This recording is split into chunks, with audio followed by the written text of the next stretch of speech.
નમસ્કાર, VTV news સાથે હું આપની સાથે જુહી। સૌથી પહેલા વાત લોકસભા ચૂંટણી માટે કોંગ્રેસ પાસે સક્ષમ ઉમેદવારોનો અભાવ છે, જેને લઈ ચૂંટાયેલા પ્રતિનિધિઓને મેદાને ઉતારવાની રણનીતિ સાથે કોંગ્રેસ આગળ વધી રહી છે। યોગ્ય ઉમેદવાર ન મળતા ચાલુ એમએલએનો પેનલમાં સમાવેશ કરાયો છે, જેમાં રાધનપુરના ધારાસભ્ય અલ્પેશ ઠાકોરનું પાટણ બેઠકની પેનલમાં, ધોરાજીના ધારાસભ્ય લલિત વસોયાનું પોરબંદર બેઠકની પેનલમાં, લીંબડીના ધારાસભ્ય શોભા પટેલનું સુરેન્દ્રનગર લોકસભા માટે નામ સમાવાયું છે।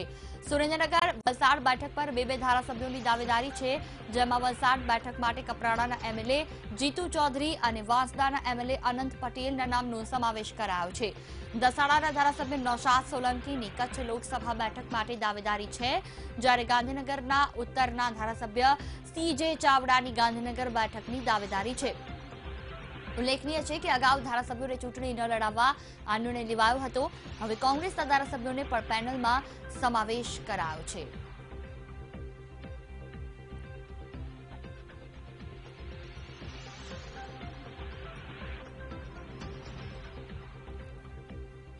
ગાંધીનગર બેઠક પરથી ભાજપના રાષ્ટ્રીય અધ્યક્ષ અમિત શાહ ચૂંટણી લડી શકે છે। ગાંધીનગર બેઠક માટે ભાજપે સેન્સ પ્રક્રિયા હાથ ધરી હતી, જેમાં કલોલ વિધાનસભા કાર્યકર્તાઓએ અમિત શાહને ટિકિટ આપવા માટે ભલામણ કરી છે। ગાંધીનગરથી રાષ્ટ્રીય નેતાઓને ટિકિટ અપાય તેવી કાર્યકર્તાઓની લાગણી છે। જો કે અત્યાર સુધીમાં ગાંધીનગર બેઠક પરથી એક પણ ઉમેદવારી નોંધાઈ નથી। ઉલ્લેખનીય છે કે ભૂતકાળમાં ગાંધીનગર બેઠક પરથી અટલ બિહારી વાજપેયી અને લાલકૃષ્ણ અડવાણી ચૂંટણી લડી ચૂક્યા છે। આ અંગે નિરીક્ષકોએ કહ્યું કે કાર્યકર્તાઓના મંતવ્ય જાણ્યા છે, જેના આધારે રિપોર્ટ તૈયાર કરાયો છે।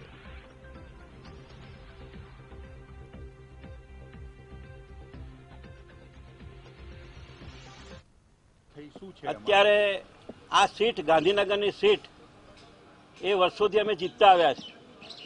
આપ જાણો છો એ પ્રમાણે અમારા સ્વર્ગસ્થ શ્રદ્ધેય અટલજી પણ આ સીટ ઉપરથી જીત્યા છે। માન્ય અડવાણીજી પણ આ સીટ ઉપર વર્ષોથી નેતૃત્વ કરી રહ્યા છે। એટલે દરેક કાર્યકર્તાના મનની એક જ વાત હતી કે કોઈ રાષ્ટ્રીય નેતા આ સીટ ઉપર આવીને ચૂંટણી લડે એવી અમારી લાગણી છે। બનાસકાંઠા બેઠક પરથી ટિકિટ મેળવવા માટે લીલાધર વાઘેલાએ ધમપછાડા શરૂ કર્યા। ટિકિટ મેળવવા માટે લીલાધર વાઘેલાએ મુખ્યમંત્રી વિજય રૂપાણી, જીતુ વાઘાણી અને ભીખુ દલસાણીયાને પત્ર લખ્યો છે। 2014માં પક્ષે ટિકિટ આપવાનો વાયદો યાદ અપાવ્યો। લીલાધર વાઘેલાએ પત્રમાં દાવો કર્યો છે કે 2014ની ટિકિટની વહેંચણી વખતે પક્ષે હરિભાઈ ચૌધરીને ટિકિટ આપવાનું નક્કી કર્યું ને 2019માં મને ટિકિટ આપવાનું વચન આપ્યું હતું।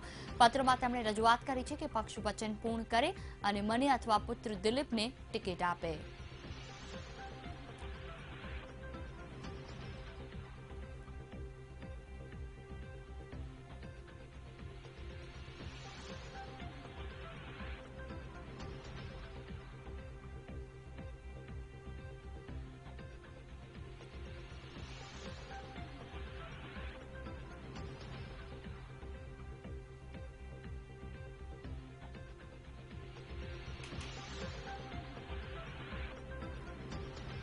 આગામી લોકસભાની ચૂંટણી પહેલા ભાજપ દ્વારા સેન્સ પ્રક્રિયા હાથ ધરવામાં આવી હતી। કચ્છની લોકસભા બેઠક માટે ભાજપ દ્વારા સેન્સ પ્રક્રિયા શરૂ થઈ। લોકસભાની ચૂંટણીમાં નિરીક્ષક રણછોડભાઈ રબારી, બિપિનભાઈ દવે, વસુબેન ત્રિવેદીની ઉપસ્થિતિમાં સેન્સ લેવાની કામગીરી ચાલી રહી છે।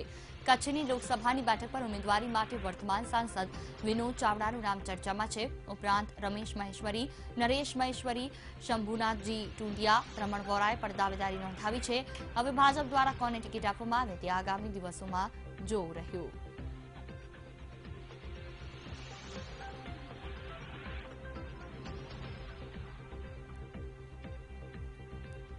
राज्य सरकार केंद्र सरकारनी जे पण कोई कामगीरी होय एनी समीक्षा थाय। पदाधिकारी संगठनना लोको द्वारा एमना प्रवासो, एमनी कामगीरी एनुं पण अवलोकन थाय અને આવતા દિવસોની અંદર જ્યારે 5 વર્ષ ભારતીય જનતા પાર્ટીની સરકાર શ્રદ્ધેય આદરણીય નરેન્દ્રભાઈના નેતૃત્વમાં જ્યારે કેન્દ્રમાં સરકાર ચાલી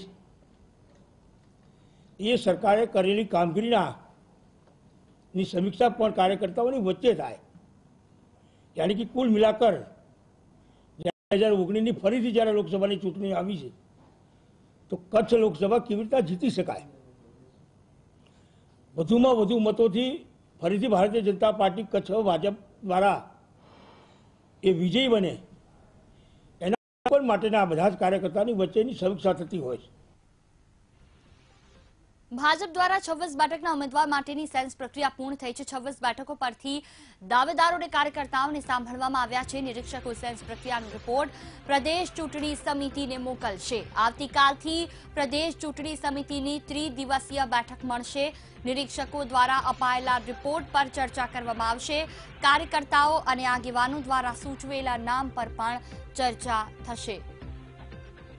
આવતીકાલથી પ્રદેશ ચૂંટણી સમિતિની ત્રિદિવસીય બેઠક। આ વિશે વધુ વાતચીત કરવા માટે ગાંધીનગરથી સંવાદદાતા મેહુલ દેસાઈ ફોન લાઈન પર જોડાયા છે અમારી સાથે।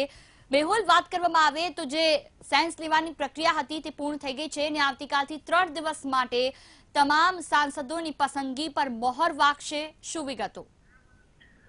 3 દિવસ માટે બેઠક આવતીકાલથી મળવા જઈ રહી છે। મુખ્યમંત્રી નિવાસ સ્થાને આ બેઠક થઈ રહી છે, જેમાં મુખ્યમંત્રી, નાયબ મુખ્યમંત્રી પણ ઉપસ્થિત રહેશે। જે ચૂંટણી સમિતિ છે તેમાં પ્રદેશ અધ્યક્ષ જીતુ વાઘાણી સહિતના જે સિનિયર નેતાઓ જે છે તેમાં સ્થાન છે અને આ તમામ જે નેતાઓ છે તે બેસીને 3 દિવસ સુધી તમામ જે અલગ અલગ બેઠકો છે 26 બેઠકો ઉપર તેના ઉપર જે નામો જે આવ્યા છે નિરીક્ષકોની સામે તેના ઉપર ચર્ચા કરશે। આવતીકાલે 11 બેઠકોની ચર્ચા છે, જેમાં મધ્ય ગુજરાતની 6 બેઠકો અને દક્ષિણ ગુજરાતની 5 બેઠકોનો સમાવેશ કરવામાં આવે છે। આખરી નામ જે છે તેની યાદી એક તૈયાર કરવામાં આવશે 3 દિવસ દરમિયાન અને એ યાદી કેન્દ્રીય પાર્લામેન્ટરી બોર્ડને મોકલવામાં આવશે। આ કેન્દ્રીય પાર્લામેન્ટ જે છે તેમાં તમામ જે 26 ઉમેદવારો છે તે નક્કી કરશે। મુખ્યત્વે ગાંધીનગર માટે રાષ્ટ્રીય નેતૃત્વ જે છે તે નક્કી કરે તેવો એક સુર જે છે તે કાર્યકર્તાઓમાં જોવા મળ્યો છે। એટલે લગભગ અમિત શાહનું નામ નિશ્ચિત માનવામાં આવે છે, પરંતુ અન્ય કોઈ રાષ્ટ્રીય નેતૃત્વમાં જે પાર્ટી નક્કી કરશે તેને જે છે ગાંધીનગર બેઠક પરથી લડાવવામાં આવશે। એટલે તમામ પ્રક્રિયા સેન્સ લેવાની આજે પૂર્ણ થઈ ગઈ છે 26 બેઠકો ઉપર અને આવતીકાલથી તેની અંદર જે નામોની યાદી છે તેને તૈયાર કરવા માટેની બેઠક શરૂ થશે। બિલકુલ, તમામ જાણકારી બદલ આભાર। આગામી લોકસભાની ચૂંટણીને લઈને પાર્ટીઓ દ્વારા પ્રચાર કરવામાં આવી રહ્યો છે। ભાજપ દ્વારા લોકસભાની ચૂંટણીમાં ચોકીદારના નામે પ્રચાર કરવામાં આવશે। ભાજપ દ્વારા હું પણ ચોકીદારના અભિયાનની શરૂઆત કરવામાં આવશે। 31 માર્ચથી હું પણ ચોકીદાર અભિયાનની પીએમ મોદી શરૂઆત કરાવશે। પીએમ મોદી અભિયાન અંતર્ગત લોકો સાથે સંવાદ પણ કરશે। મહત્વનું છે કે કોંગ્રેસ દ્વારા ચોકીદારનો ઉલ્લેખ કરી પીએમ મોદી પર પ્રહાર કરવામાં આવ્યા। હવે વિરોધ પક્ષના સૂત્રથી ભાજપ પ્રચાર કરશે।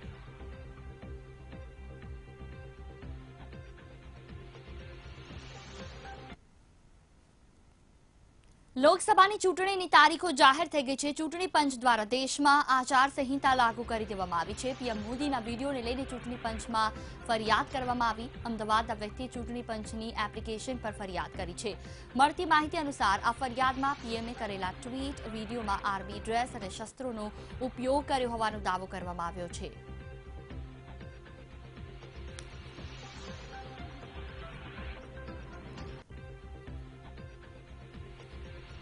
લોકસભાની ચૂંટણીની જાહેરાત થતા આચારસંહિતા લાગુ થઈ ગઈ। આચારસંહિતા લાગુ થયા બાદ પણ રાજકોટમાં સરકારની જાહેરાતોના બેનર હટાવવામાં આવ્યા નથી। આચારસંહિતા લાગુ થયાને 5 દિવસ થયા બાદ પણ જેતપુરમાં સરકારની જાહેરાતોના બેનર લાગ્યા છે। આ મામલે વીટીવીની ટીમે મામલતદાર સાથે વાત કરતા તેઓ અજાણ હોવાનું જાણવા મળ્યું। આ મામલે તેમણે તાત્કાલિક પગલાં લેવાની પણ બાંહેધરી આપી છે।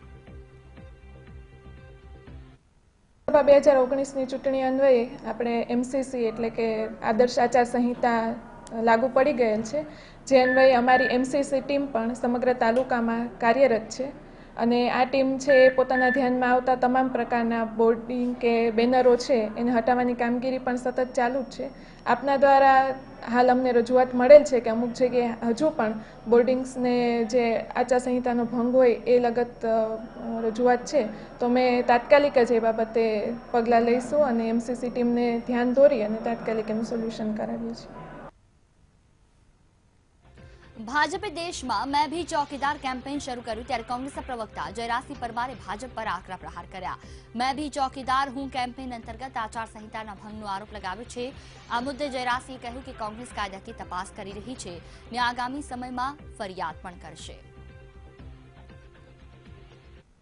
થોડા સમય પહેલા ચૂંટણી પંચે સ્પષ્ટ રીતે કહ્યું છે કે રાષ્ટ્રવાદના નામે કે લશ્કરના જવાનોના નામે ક્યાંય પણ ચૂંટણીલક્ષી કે મત માગવામાં સખત બંધી કરી છે। એની સામે પણ એની પરવા કર્યા વગર જે સંવિધાનિક સંસ્થાઓ છે દેશની એની પણ પરવા કર્યા વગર ફરીથી પણ એનો દુરુપયોગ જે રીતે વિડીયો મૂક્યો છે એ રીતે સ્પષ્ટ રીતે દેખાય છે। સાથે સાથે કાયદાકીય તપાસ કરી રહી છે કોંગ્રેસ એની સામે ફરિયાદ પણ કરશે. સુરતના કોર્પોરેટર અસલમ સાયકલવાળાએ નવસારીના સાંસદ સી.આર. પાટીલ વિરુદ્ધ આચારસંહિતા ભંગની ફરિયાદ કરી છે. કોર્પોરેટરનો આરોપ છે કે સાંસદે ફેસબુક પર પીએમ મોદીના ફોટા સાથે સેનાની મજબૂતી દર્શાવતો ફોટો અપલોડ કર્યો હતો. ઉલ્લેખનીય છે કે પુલવામા હુમલા બાદ સેનાએ આતંકીઓ વિરુદ્ધ એર સ્ટ્રાઇક કરી વળતો જવાબ આપ્યો. ત્યારબાદ તેઓ આ મુદ્દે રાજકારણ ન થાય માટે ચૂંટણી પંચે સ્પષ્ટ ગાઈડલાઈન બહાર પાડી કે કોઈ પણ રાજકીય પક્ષ ચૂંટણી પ્રચાર માટે આર્મીના નામનો કે ફોટાનો ઉલ્લેખ કરી શકશે નહીં. જો કે સાંસદે આવા જ ફોટો અપલોડ કરતા વિવાદ સર્જાયો છે. કોર્પોરેટરનું કહેવું છે કે ફરિયાદ બાદ સાંસદે તાત્કાલિક પોસ્ટ દૂર કરી હતી. મને વાતનો આનંદ છે કે સાંસદ શ્રી મારી આ ફરિયાદથી ડઘાઈ ગયા, ગભરાઈ ગયા ને એમને એ ફેસબુક એકાઉન્ટ પરથી એક પોસ્ટ ડિલીટ કરવાની ફરજ પડી. મેં ત્યારબાદ ચૂંટણી પંચને, ભારત સરકાર, ચૂંટણી પંચ ગુજરાત સરકાર, કલેક્ટર સુરત, કલેક્ટર નવસારી અને જે સુરતની નોડલ એજન્સી છે 5 જણને લેખિત પુરાવા સાથેની ફરિયાદ કરી છે. ચૂંટણી પંચ પાસે એટલી જ અપેક્ષા છે કે આ બાબતે નિષ્પક્ષ અને તટસ્થ તપાસ કરે. જેણે ફરિયાદ કરી છે એનો ઇતિહાસ આખા શહેરને પણ ખબર છે.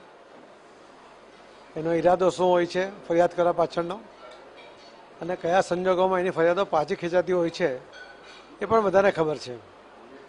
બીજું કે આચારસંહિતા જ્યારે લાગશે જ્યારે હું ઉમેદવારી પત્રક ભરું ત્યાર પછી આચારસંહિતા લાગે છે. આજે હું સિટિંગ સાંસદ તરીકે મારે આદર્શ આચારસંહિતા પાડવાની હોય છે અને હું બિલકુલ આ દેશના એક નાગરિક તરીકે હું એનો સંપૂર્ણ સન્માન સાથે હું એનો અમલ કરું છું.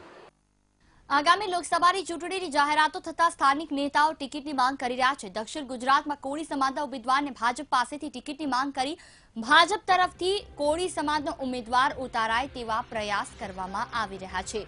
ત્યારે આજે સુરતના ઉલપાડ વિસ્તારમાં કોળી સમાજ દ્વારા શક્તિ પ્રદર્શનનું આયોજન કરવામાં આવ્યું. આ સંમેલનમાં કેબિનેટ મંત્રી કુંવરજી બાવળિયાએ હાજરી આપી. લોકસભાની ચૂંટણી પહેલા કુંવરજી બાવળિયાએ કોળી સમાજના આગેવાનો સાથે મુલાકાત કરતા અનેક તર્ક વિતર્ક ઉભા થયા છે. મળતી માહિતી અનુસાર સુરત બેઠક માટે કોળી આગેવાન કિરીટ પટેલે ટિકિટની માંગ કરી છે, તો બીજી તરફ નવસારી માટે પૂર્વ મંત્રી કરસન પટેલે દાવેદારી પણ નોંધાવી છે. મહત્વનું છે કે દક્ષિણ ગુજરાતમાં કોળી સમાજનું પ્રભુત્વ છે. લોકસભાની 3 બેઠક પર કોળી મતદારો ખૂબ અસરકારક છે. હાલમાં કોળી સમાજ દ્વારા ભાજપ હાઈકમાન્ડ પર દબાવવાનો પ્રયાસ કરવામાં આવી રહ્યા છે. હવે ભાજપ દ્વારા કોને ટિકિટ આપવામાં આવશે તે આગામી દિવસમાં જોવું રહ્યું. અમારા આ વિસ્તારમાં વસ્તીને ધ્યાનમાં રાખીને કોળી સમાજમાંથી કોઈ પણ વ્યક્તિ જે દાવેદારી નોંધાવે તો વસ્તીને ધ્યાનમાં રાખીને પક્ષ નિર્ણય કરશે. આગામી દિવસમાં પક્ષ જે નિર્ણય કરે તે પણ અમે બધા જ આ વિસ્તારના અમારા સન્માનિત સમાજના આગેવાનો અને ધારાસભ્યો, પૂર્વ ધારાસભ્યો હોય બધા જ સાથે રહીને જેને પક્ષ ટિકિટ આપશે એને જીતાડવાની અમારી સૌની જવાબદારી છે. જીતાડશું. જોઈશું અને કેટલાક સમાચાર. રોકાઈશું એક બ્રેક બેક. લોકસભાની ચૂંટણીને લઈને સૌરાષ્ટ્રમાં રાજકારણ ગરમાયું છે. હાલ ટિકિટ વહેંચણીને લઈને ભાજપ દ્વારા મહામંથન ચાલી રહ્યું છે. મજબૂત દાવેદારોએ વર્તમાન સાંસદોની ચિંતામાં વધારો કર્યો. એક સીટ પર 10 થી વધારે નામ આવતા સ્થાનિક રાજકારણ ગરમાયું છે.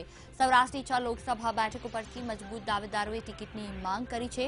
જામનગરથી દીવાબા જાડેજાએ દાવેદારી કરી છે, જેને લઈને પૂનમ માડમ માટે હવે કપરા ચઢાણ છે. પૂનમ માડમ આહિર સમાજના મહિલા આગેવાન છે, તો સામે દીવાબા ક્ષત્રિય સમાજના આગેવાન તરીકે ઉભરી રહ્યા છે. જામનગરના જ્ઞાતિગત સમીકરણોને આધારે મૂલ્યાંકનની શક્યતા છે. તો બીજી મોટી વાત એ છે કે નાદુરસ્ત તબિયતના કારણે પોરબંદરથી વર્તમાન સાંસદ વિઠ્ઠલ રાદડિયા ચૂંટણી નહીં લડે. ત્યારે હાલ તો પોરબંદર બેઠક પરથી ભાજપમાં અનેક દાવેદારો છે, જેમાં વિઠ્ઠલ રાદડિયાના પુત્ર લલિત રાદડિયાએ પણ દાવેદારી કરી છે. લલિત રાદડિયાને ટિકિટ અપાવવા માટે મંત્રી જયેશ રાદડિયા દ્વારા પ્રયાસ કરાયા છે. તો લલિત રાદડિયા સામે જસુબેન કોરાટની પણ મજબૂત દાવેદારી છે. મહિલા ઉમેદવાર તરીકે જસુબેન કોરાટની પસંદગી થઈ શકે છે, જ્યારે સુરેન્દ્રનગર બેઠક પરથી વર્તમાન સાંસદ દેવજી ફતેપુરાનું પત્તું કપાઈ શકે છે. સુરેન્દ્રનગરથી વરિષ્ઠ આગેવાન શંકર વેગડે દાવેદારી નોંધાવી છે, તો ડોક્ટર મહેન્દ્ર મુજપુરાએ પણ મજબૂત દાવેદાર છે. રાજકોટ બેઠક પરની વાત કરીએ. વર્તમાન સાંસદ મોહન કુંડારિયાને ટિકિટ મળી શકે છે જો કોઈ મજબૂત દાવેદારી ન થાય તો.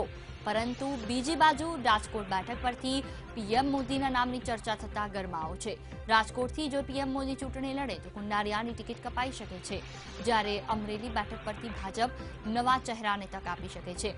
ભાજપ નારણ કાછડિયાની જગ્યાએ યુવા ચહેરાને મેદાનમાં ઉતારી શકે છે.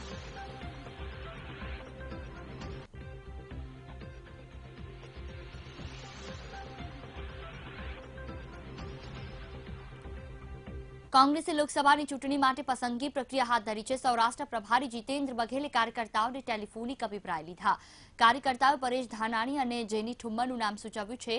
જો કે કોંગ્રેસ પરેશ ધાનાણીને ટિકિટ આપે તેવી શક્યતા છે. ઉલ્લેખનીય છે કે અમરેલી બેઠક માટે પ્રતાપ દુધાત અને કનુ કલસરિયાએ પણ ટિકિટ માંગી છે, જેથી કોંગ્રેસમાં આંતરિક રાજકારણ તેજ બન્યું છે.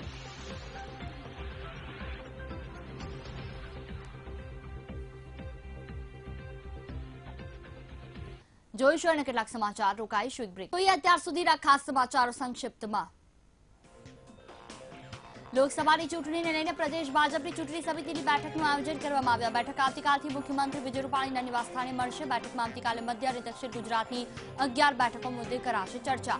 વડોદરા, ભરૂચ, સુરત સહિતની બેઠકોનો સમાવેશ. મળતી માહિતી અનુસાર પ્રદેશ નિરીક્ષકોના અહેવાલને આધારે ઉમેદવારોના નામ ચર્ચા કરાશે. જે બેઠક પર સર્વસંમતિ હોય ત્યાંથી 2 થી 3 ઉમેદવારોની પેનલ બનાવાશે. 18 અને 19 માર્ચે અન્ય બેઠક મુદ્દે પ્રક્રિયા હાથ ધરાશે. ગાંધીનગર બેઠક પરથી ભાજપના રાષ્ટ્રીય અધ્યક્ષ અમિત શાહ ચૂંટણી લડી શકે છે. ગાંધીનગર બેઠક માટે ભાજપે સેન્સ પ્રક્રિયા હાથ ધરી, જેમાં કલોલ વિધાનસભા કાર્યકર્તાઓએ અમિત શાહને આપવા ભલામણ કરી છે. ગાંધીનગરથી રાષ્ટ્રીય નેતાઓને ટિકિટ અપાય તેવી કાર્યકર્તાઓની લાગણી. લોકસભાની ચૂંટણીને લઈને ભાજપ દ્વારા સેન્સની પ્રક્રિયા પૂર્ણ થઈ છે, ત્યારે ભાજપ થોડીવારમાં ઉમેદવારોની યાદી કરશે જાહેર. પ્રથમ તબક્કાની ચૂંટણી અંતર્ગત આવતી બેઠકોના ઉમેદવાર જાહેર કરવામાં આવશે. મહત્વનું છે કે પ્રથમ તબક્કામાં 20 રાજ્યોની 91 બેઠકો પર મતદાન યોજાશે. પ્રથમ તબક્કામાં બિહાર, મહારાષ્ટ્ર, પશ્ચિમ બંગાળ સહિતના રાજ્યો તેમજ પૂર્વોત્તરના 7 રાજ્યોનો સમાવેશ થાય છે. ઉત્તર પ્રદેશ અને આંધ્રપ્રદેશમાં પણ મતદાન યોજાશે. ભાજપના મેં ભી ચોકીદાર કેમ્પેન સામે આચારસંહિતા ભંગની ફરિયાદ અંગે કોંગ્રેસની પ્રતિક્રિયા. કોંગ્રેસ પ્રવક્તા જયરાજસિંહ પરમારે આપ્યું નિવેદન. નરેન્દ્ર મોદીની પ્રામાણિકતા રહી નથી. ચૂંટણી પંચની પરવા કર્યા વિના લશ્કરે સાધનોનો ઉપયોગ કરે છે મોદી સરકાર. કોંગ્રેસ કાયદાકીય તપાસ કરી ફરિયાદ નોંધાવશે. યુવાઓ વચ્ચે સોશિયલ મીડિયાનો ક્રેઝ જોઈ કોંગ્રેસે પ્લાન બનાવ્યો છે. કોંગ્રેસ હવે સોશિયલ મીડિયા થકી યુવા મતદારોને આકર્ષશે. કોંગ્રેસ 60 વર્ષની યાત્રા સોશિયલ મીડિયા પર લાઈવ કરશે અને કોંગ્રેસ નેતાઓ સોશિયલ મીડિયામાં યુવાનો સાથે સીધો સંવાદ કરશે, જેને લઈને કોંગ્રેસ હવે સોશિયલ મીડિયા પર મજબૂત બની રહ્યું છે. કોંગ્રેસ અધ્યક્ષ રાહુલ ગાંધીએ આતંકવાદીને જી કરીને સંબોધતા રાજકારણમાં ફરી એકવાર ગરમાવો. હવે અમદાવાદ પૂર્વના સાંસદ પરેશ રાવલે ટ્વીટ કરી કોંગ્રેસ પર કર્યા પ્રહાર. પરેશ રાવલે ટ્વીટમાં કોંગ્રેસનો લશ્કરે કોંગ્રેસ તરીકે કર્યો ઉલ્લેખ. પરેશ રાવલે ટ્વીટ કરી કોંગ્રેસ પર કર્યો કટાક્ષ. ટ્વીટમાં કહ્યું હાફિઝજી, મસૂદજી, ઓસામાજી લખીને કોંગ્રેસ પર કર્યો છે કટાક્ષ. રાજકોટ મનપાએ પ્રતિબંધિત પ્લાસ્ટિકનો જથ્થો જપ્ત કર્યો. શહેરમાં 150 કિલો પ્રતિબંધિત પ્લાસ્ટિકનો જથ્થો જપ્ત. 86 દુકાનદારો પાસેથી પ્રતિબંધિત પ્લાસ્ટિક જપ્ત કર્યો છે. મનપાએ દુકાનદારોને નોટિસ પાઠવી છે અને 53,418નો દંડ વસૂલાયો.